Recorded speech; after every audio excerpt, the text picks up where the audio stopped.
वक्रतुण्ड महाकाय कोटिसूर्यसमप्रभ निर्विघ्नं कुरु मे देव सर्वकार्येषु सर्वदा। नमोऽस्तु ते व्यासविशालबुद्धे फुल्लारविन्दयतपत्रनेत्र येन त्वया भारततैलपूर्णः प्रज्वालितो ज्ञानमयः प्रदीपः वंशे विभूषितकरान्नवनीरदाभाः पीताम्बरारुणबिम्बफलाधरोष्ठा पूर्णेन्दुसुन्दरमुखारविन्दनेत्रा कृष्णात् परं किमपि तत्त्वमहं न जाने।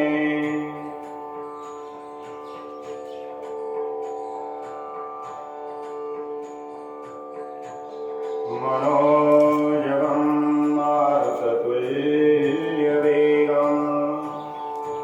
जितेन्द्रियं बुद्धिमतां वरिष्ठं वातात्मजं वानरयूथमुख्यं श्रीरामदूतं शरणं प्रपद्ये। अज्ञानतिमिरान्धस्य ज्ञानाञ्जनशलाकया चक्षुरुन्मीलितं येन तस्मै श्रीगुरवे नमः। वन्दो गुरुपद पदुमपरागा वन्दो गुरुपद पदुमपरागा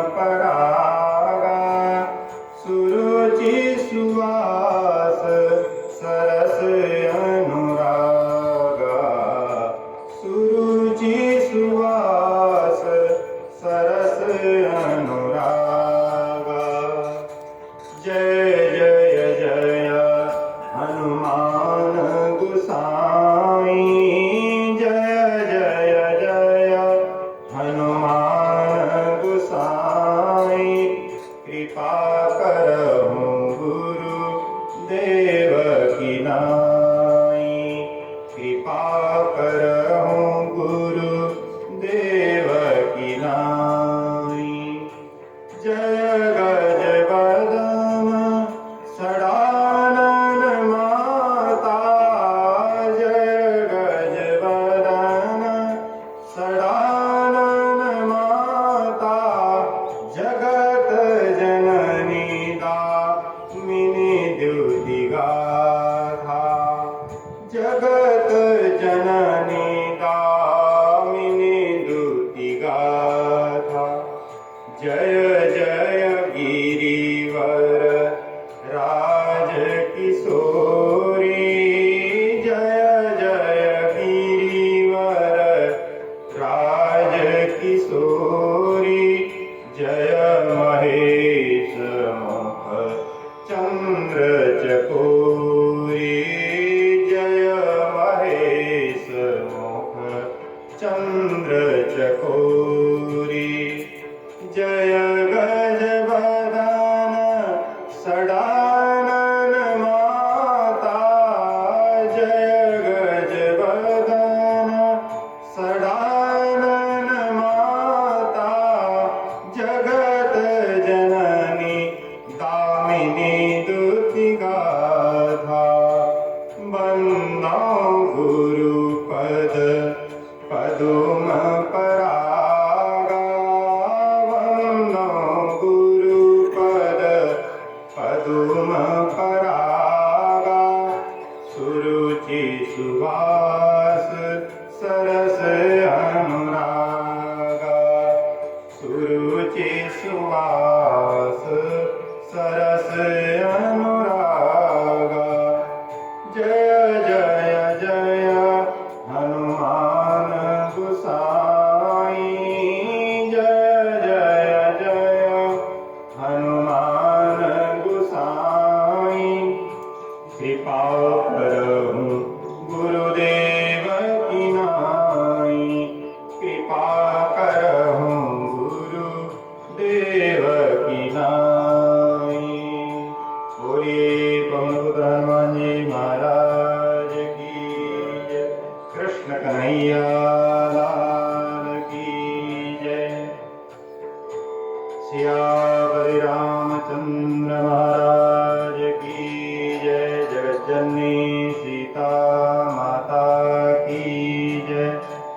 दुर्गे मैया की जय।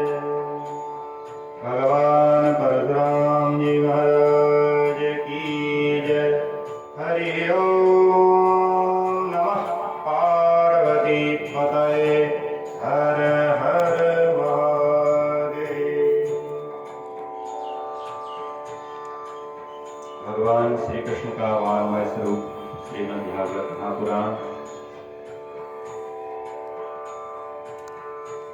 श्रद्धालु भक्तगण, आज इस कथा के मुख्य यजमान देव नारायण शाह जी और भक्तिमती माताएं और स्थानीय अप्रत्यक्ष रूप से विराजित स्थानीय देवता, कल हम सबने भक्ति के उन ज्ञान और वैराग्य नाम के पुत्रों के कष्ट के निवारण के लिए देवर्षि नारद जी महाराज ने कैसा प्रयत्न किया और किस प्रकार से भक्ति के उस कष्ट को दूर किया। तो ये कथा सूत जी महाराज 88,000 ऋषियों को नैमिषारण्य में बैठा कर सुना दिया और कहा कि किस किस प्रकार के जो है पापियों का जो है उद्धार हो सकता है। इसके लिए गोकर्ण का उपाख्यान सुना। तो आगे चल करके जन्माद्यस्य तोन्मयादितरतः सार्थेष्वभिज्ञस्वराट् तेने ब्रह्महृदाय आदिकवये मुह्यन्ति यत्सूरयः तेजो वारिमृदां यथा विनिमयो यत्र त्रिसर्गो मृषा धाम्ना स्वेन सदा निरस्तकुहकं सत्यं परं धीमहि। व्यास जी महाराज को जो द्विविधा और जो उनके चित्त में अशांति फैली हुई थी, उसके निवारण के लिए नारद जी ने उनको चतुश्लोकी भागवत का उपदेश किया था। तो उन्होंने उस भागवत की रचना की और अपने पुत्र को सिखाने का संकल्प लिया, जो कैसा बन गया है, जो परिव्राजक बन चुका है। तो अपने पुत्र सुखदेव को ये कथा सुनाने के लिए अपने शिष्यों को कुछ श्लोक रटाए और उन श्लोकों को सुनाने के लिए कहा कि जहां जिस गुफा में जाकर के जो है सुखदेव जी महाराज तपस्या कर रहे हैं, उस गुफा के बाहर जाके तुम श्लोकों का गायन करो। तो श्लोकों का गायन सुन करके सुखदेव जी महाराज उस भगवान श्री कृष्ण की कथा सुनने के लिए, इसकी शिक्षा प्राप्त करने के लिए व्यास जी के पास आ गए। तो व्यास जी ने उस भागवत को सुखदेव जी को सुनाया और सुखदेव जी ने उस भागवत को सुन करके फिर परीक्षित महाराज को यह कथा सुनाई। तो कहते हैं कि जब पांडवों ने परीक्षित को राज्य सौंपा, तानी मनी होता ही से जो है एक दिन वन में जो घूमने गए तो वहां देखते हैं कि एक भीषण भयानक रूप वाला कोई दैत्य, वो एक गाय और एक बैल है। उस बैल के 3 पैर टूट चुके हैं, एक पैर में वह खड़ा है और उस गाय को और उस बैल को जो है वह जो है कली पुरुष भयानक दैत्य के रूप में उनको मार रहा है। तो परीक्षित जी महाराज उसको रोकते हैं, कहते हैं कि मेरे राज्य में तू इस प्रकार से गाय का वध कर रहा, गाय और बैल को जो है तू मार रहा है, तू कौन है आगे? जैसे धनुष पर प्रत्यंचा चढ़ाई वो कली पुरुष जो है वो परीक्षित महाराज के पैरों में गिर पड़ा और कहता है कि मैं कलयुग हूँ। बोले अपने समय के अनुसार हर युग अपना प्रभाव दिखाता है। तो एक समय सतयुग का प्रभाव था और एक समय फिर त्रेता का प्रभाव आया, द्वापर का प्रभाव आया। अब द्वापर समाप्त हो रहा है महाराज, अब मेरा समय है। तो मेरा समय है तो मैं कहाँ जाऊं? क्योंकि सारी पृथ्वी पर आपका राज है, सारी धरती पर आपका राज है। तो इसलिए अब मेरा समय है तो मैं जाऊंगा कहां? तो इसलिए मैं आया हूं, तो मुझे स्थान दीजिए। तो परीक्षित ने कहा कि भाई तुम्हारी विशेषता क्या है कि मैं तुम्हें इस धरती पर रहने दो? तुम तो आते ही जो है यहाँ पर जो जिस गौ को हम मां मान करके उसकी उपासना करते हैं तुम उसको मार रहे हो। तो कलयुग ने कहा महाराज मेरी एक विशेषता है।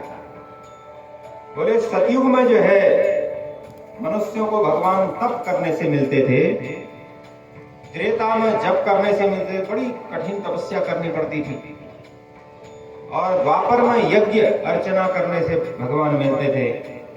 बोले मेरी विशेषता ये है, कल युग केवल नाम आधारा, कल युग केवल नाम आधारा, सुमिरी सुमिरी नर उतरहि पारा, सुमिरी सुमिरी नर उतरहि पारा।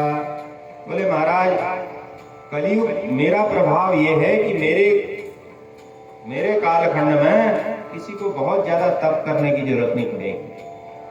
केवल भगवान का नाम सच्चे हृदय से जो लेगा वो भगवान के चरणों को आश्रय पालेगा। तो यही गुण देख करके परीक्षित ने उसको 6 स्थानों में रहने के लिए निवास दिया। कहा कि जाओ तुम जहां पर जुआ खेला जाता हो वहां पर तुम रहो, जहां पर मदिरा पी जाती हो मदिरालय में तुम रहो, जहां पर बुरे कर्म वैश्यावृत्ति हो रही है वहां पर तुम रहो, जहां पर हत्या हो रही है वहां पर तुम रहो। तो परीक्षित की ये बात सुनकर के कलयुग ने कहा महाराज ये 4 ही स्थान दिए, कुछ और भी बताओ। तो परीक्षित ने कहा कि भाई ये 4 स्थान बहुत है तेरे लिए। नहीं माना, हाथ जोड़ के बैठ गया। तो उसने परीक्षित ने कहा कि जाओ फिर तुम स्वर्ण में भी तुम निवास करो, जो पाप से अर्जित संपत्ति है उस पर भी तुम रहो।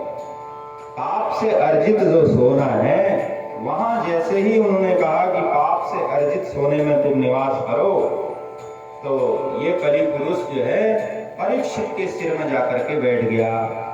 उन्होंने सोने का मुकुट धारण किया था जो जरासंध के सिर से उसको मारने के बाद पांडवों ने अर्जित किया, उसको रखा हुआ था, कोई पहनता नहीं था।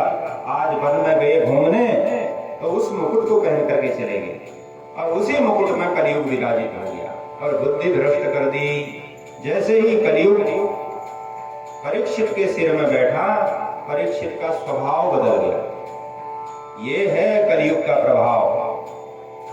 तो सिर में बैठते ही जो धर्म परायण राजा था, ऋषियों की सेवा करता था, साधु संतों की सेवा करता था, सज्जनों का उपकार करता था, दानी था, परम धर्मात्मा था, वह राजा समीप ऋषि के आश्रम में पहुंचा तो वहां देखा कि ऋषि तपस्या में लीन है, एकदम समाधि में बैठे हुए हैं।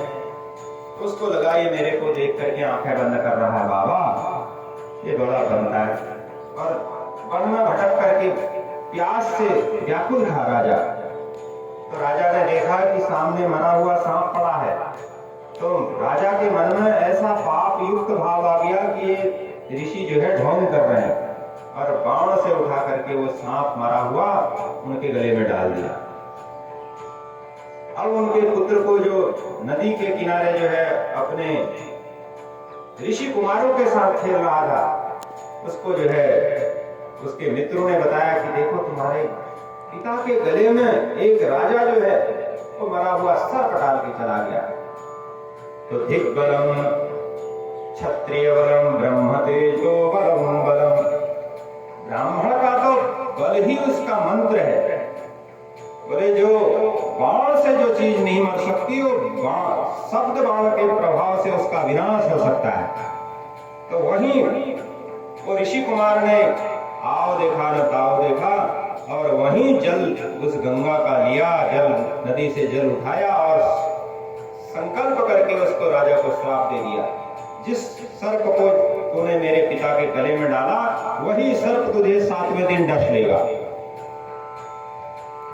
अब यही श्राप देके जैसे ही बालक घर पहुंचा तो तब तक ऋषि की समाधि, वो तपस्या से जाग चुके थे, और जो है देखा कि बालक रो रहा है, सामने खड़ा है और बालक रो रहा है।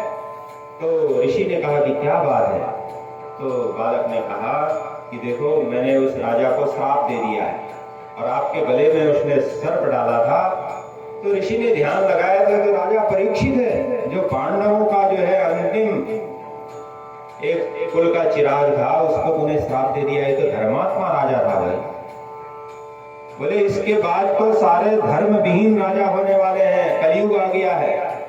बोले ये अंतिम ऐसा राजा है जो धर्मात्मा है, जो धर्म परायण है। अब तो सारे धर्म निरपेक्ष, कहने में अपने आप को गौरवान्वित महसूस करने वाले हैं, गौरव का अनुभव करने वाले हैं, ऐसे राजा होने वाले हैं।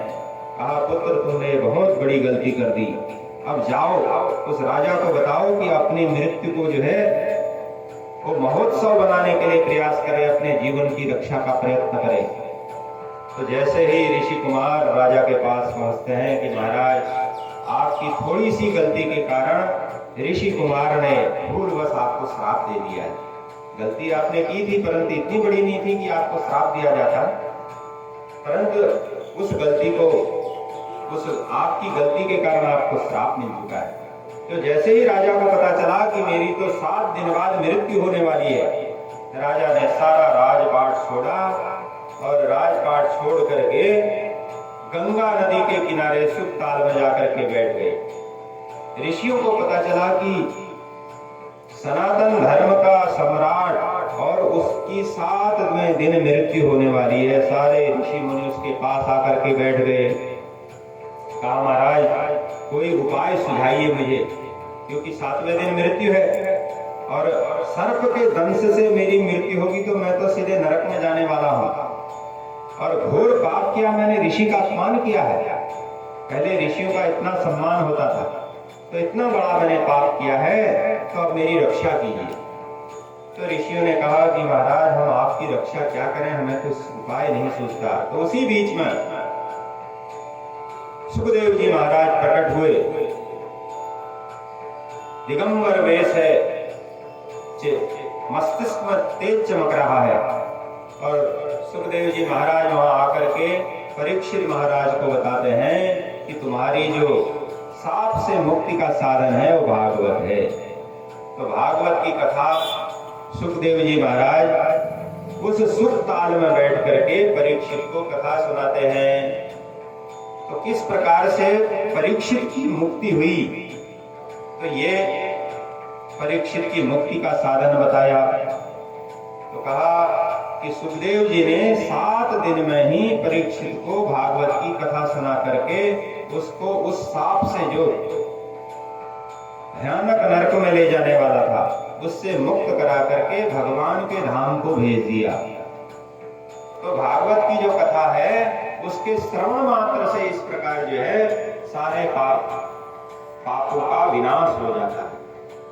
तो क्योंकि बुद्धि में प्रकाश पहुंचता है, तो बुद्धि जिसकी प्रकाशित हो जाती है तो उसका कल्याण फिर कोई रोक नहीं सकता है। तो इस प्रकार कथा सुखदेव जी महाराज सुना रहे हैं राजा परीक्षित को। तो कहा कि जैसे जैसे जो है पांडवों का जो राज्य था उस पर जो है पांडव जब स्वर्गारोहण को गए, तो परीक्षित को राजा बना करके पांडव स्वर्गारोहण को निकल गए। तो सूत जी महाराज कह रहे हैं कि ऋषियों ध्यान से सुनिए कि 6 प्रश्न ऋषियों ने पूछे हैं कि कलयुग जब इस धराधाम में अपना प्रभाव दिखाने के लिए आया तो मनुष्यों का कल्याण कैसे होगा, कैसे, किस प्रकार से मनुष्यों का कल्याण होगा। तो 6 प्रश्न पूछे हैं। उन 6 प्रश्नों का उत्तर 12 स्कंधों में, हर एक प्रश्न का उत्तर 2 स्कंधों में गया है, और एक स्कंध में कई कई अध्याय है, और 12 स्कंध और 335 अध्याय और 18,000 श्लोकों में दिया है। उन्हीं 6 प्रश्नों के उत्तर हैं। ये 6 प्रश्न कौन से हैं?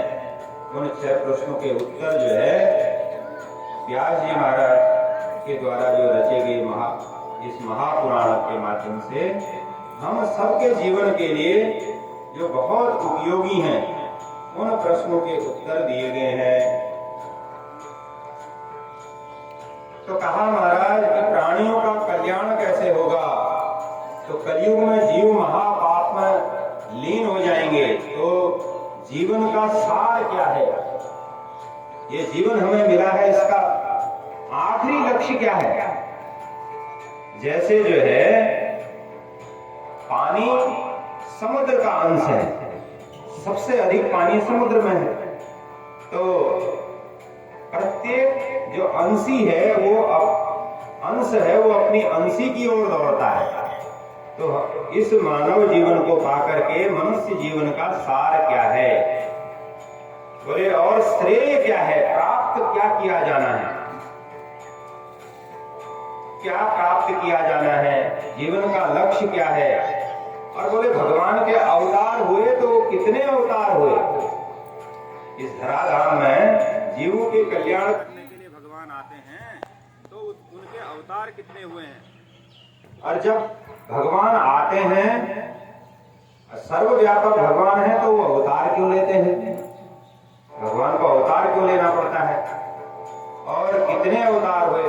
बोले शास्त्र, बहुत सारे शास्त्र हैं, तो किस शास्त्र को पढ़ें और किसको छोड़ें? एक शास्त्र हो तो उसको पढ़ करके पूर्ण कर लें और ज्ञान प्राप्त कर लें। बोले इतने शास्त्र हैं, उन शास्त्रों में से किसको पढ़ें और किसको छोड़ें? और बोले जब भगवान गोलोक धाम को गए तो बोले क्योंकि भगवान की शरण में ही धर्म है, तो जब भगवान गोलोक धाम को गए तो धर्म किसकी शरण में गया, कहां उसकी रक्षा होगी? तो इन 6 प्रश्नों के उत्तर में सारी भागवत समाहित है। तो कहा कि भगवान के लीला संवरण करने के बाद धर्म किसकी शरण में गया, प्राणियों का कल्याण कैसे हो, जीवन का सार ये क्या है, और भगवान सर्वसमर्थ हैं, अवतार क्यों लेते हैं, और भगवान के अवतार कितने हुए? शास्त्र बहुत सारे हैं, और उन शास्त्रों में से कौन सा शास्त्र श्रेष्ठ है? और भगवान की लीला श्रवण करने के बाद धर्म किनकी शरण में गया? तब ऋषियों ने ये प्रश्न जब सूत जी महाराज से पूछे, तब सूत जी महाराज ने बताया कि देखो, जब जीवन जो मिला है हमें वो भगवान नाम के स्मरण के लिए मिला है। जैसे आत्मा कहते हैं हम, तो बोले आत्मा ये परमात्मा का अंश है, तो अंश हमेशा अंशी की ओर जाता है, तो किसी भी रूप में वो भजे तो वो अपने अंशी का ही चिंतन करता है, क्योंकि अंशी बड़ा है और अंश छोटा है। तो अंशी हम परमात्मा के अंश हैं, तो अंशी हमारा परमात्मा हुआ, तो जीवन का सार है परमात्मा को प्राप्त करना।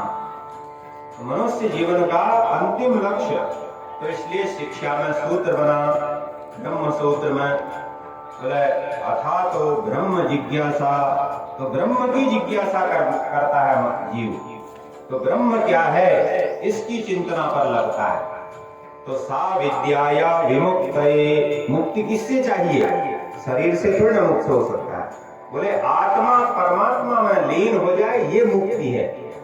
और सारे ग्रंथों का सार भी यही है, ये स्वर्गलोक और धर्म और सदगति का लोभ दे करके अंत में सारे शास्त्रों का सार यही है कि परमात्मा की प्राप्ति करा देना। जिस अंशी के हम अंश हैं, उस अंशी में इस अंश को मिला देना, यही इसका सार है। अगर हम परमात्मा के अंश हैं तो हमें परमात्मा मिलना चाहिए, तो परमात्मा की शरणागति ही अंतिम सार है। तो यही जीवन का परम लक्ष्य है, इस लक्ष्य की ओर बढ़ना चाहिए। बोले इसके लिए क्या प्रयत्न करना चाहिए? बोले यम नियम आसन प्राणायाम प्रत्याहार धारणा ध्यान और समाधि, बोले इन 8 चरणों से होकर के हम इस समाधि की अवस्था तक पहुंच सकते हैं। तो यम बोले तो यम नियम का ही पालन करने में बड़ी कठिनाई हो जाती है। बोले धृति क्षमा दमोस्तेयम शौचमिंद्रिय निग्रह धीर विद्या सत्यम क्रोधो दशकम धर्म लक्षणम। तो ये 10 तो धर्म के लक्षण बताए हैं। यम नियम का पालन करना, फिर आसन में पहुंचना, तो आसन सिद्ध होगा तो आसन के बाद फिर प्राणायाम, धीरे धीरे श्वास लेना, और जिस नासिका से श्वास ली उसके विपरीत नासिका से छोड़ना, ये अभ्यास बनाना, फिर धारणा, मस्तिष्क में चिंतन करना, फिर ध्यान की अवस्था को प्राप्त करना, और अंत में कहते हैं कि अंत में योगी लोग जो शरीर का त्याग करते थे तो बोले इस मस्तिष्क ब्रह्मरंध्र से शरीर के प्राणों का पलायन होता था, तो वह माना जाता था कि ये आत्मा मुक्त हो गई है। आज भी जब कभी हम किसी शव की अंतिम यात्रा में जाते हैं तो उसके जो पुत्र वंशज है उसके सिर में बांस का डंडा मारते हैं। इस तरफ होता है कि नहीं होता है? तो ब्रह्मरंध्र से उसके प्राण जाए ऐसी कल्पना करते हैं। तो ये ब्रह्मरंध्र से प्राण जाने की ये मुक्ति का साधन है। और संसार में रहते हुए मुक्ति हो न हो, ये आज भी प्रतीकात्मक किया जाता है। सिर में ऐसे बांस का डंडा मारते छुआते जो भी हैं ऐसा करते हैं। तो ये अंतिम लक्ष्य है। इसका तात्पर्य है कि हमें मुक्त होना है। जीव उसी ओर भाग रहा है। तो राक्षस भी जितने हुए उन्होंने भाव और कुभाव, जो भक्त होता है वो भाव से भगवान को भजता है, वो जो अभक्त होता है वो कुभाव से भजता है। तो अंतिम शरणागति नहीं है। रावण ने भी भगवान को वैर भाव से ही भजा, शिशुपाल ने वैर भाव से भजा, हिरणाक्ष हिरण्यकश्यप ने वैर भाव से भजा।